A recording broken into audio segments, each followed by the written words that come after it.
আজকে তো ওর বার্থডেতে রান্না হয়েছে। এখানে ভাজা আছে, ওর থালাটা গুছিয়েছি সেটা দেখাবো। এখানে হচ্ছে ভাত, 5 রকম ভাজা হয়েছে।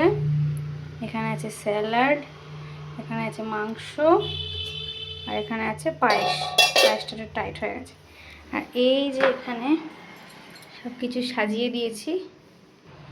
এই যে ভেন্ডি ভাজা, বেগুন ভাজা, কুমড়ো ভাজা, আলু ভাজা, একটা সবজি কম ছিল যেন টমেটো ভাজা করে দিয়েছি। আর এটাও লঙ্কাটাও ভাজা। এখানে হচ্ছে মুসুরির ডাল, চিকেন, একটু চিকেন কষা আছে, আর চিকেনের মধ্যে গোটা ছোটো ছোটো পেঁয়াজ ছিল দিয়েছি, স্যালাড, আর এই হচ্ছে পায়েস। তো আজকে এই জোগাড়। আজকে খুবই একটা